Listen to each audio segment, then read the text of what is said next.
toxic leaders. Officials in the U.S. Army have concluded that they have too many toxic leaders.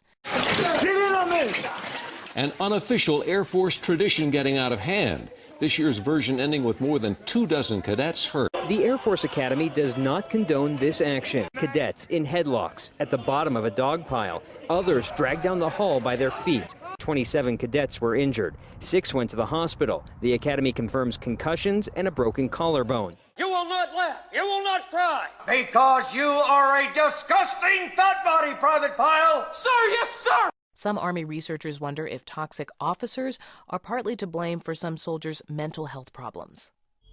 What is your major malfunction, numbnuts? Didn't Mommy and Daddy show you enough attention when you were a child?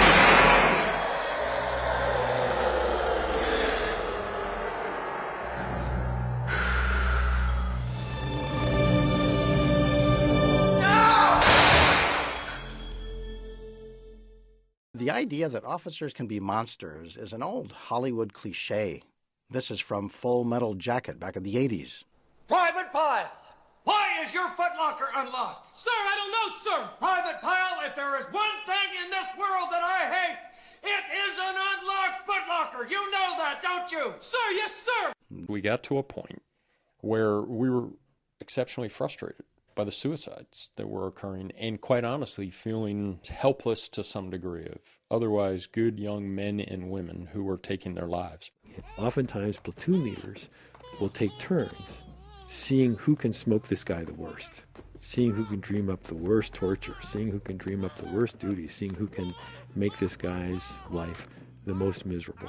Sir, yes, sir. Sir, yes, sir. As soon as you finish your bunks, I want you 2 turds to clean the head. Sir, yes, sir. I want that head so sanitary and squared away that the Virgin Mary herself would be proud to go in there and take a dump. The evidence did not show that the soldiers' leaders had caused them to commit suicide, but the soldiers' friends said their leaders had helped push them over the brink. Private Joker, are you trying to offend me? Sir, negative, sir. Sir, the private believes that any answer he gives will be wrong, and the senior drill instructor will beat him harder if he reverses himself, sir. The idea that some leaders might be awful is more than a cliche.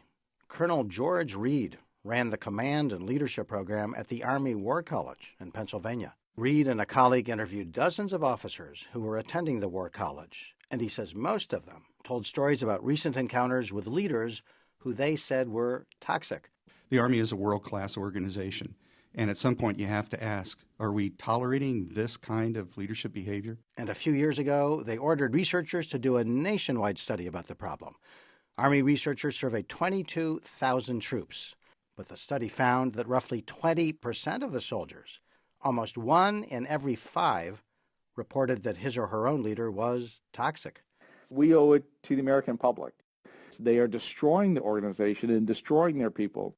Sir, yes, sir. Well, there's one thing that you won't like, Private Snowball. They don't serve fried chicken and watermelon on a daily basis in my mess hall. Yes. Toxic leaders consistently use dysfunctional behaviors to deceive, intimidate, coerce, or unfairly punish others to get what they want for themselves. Now you ladies carry on. Sir,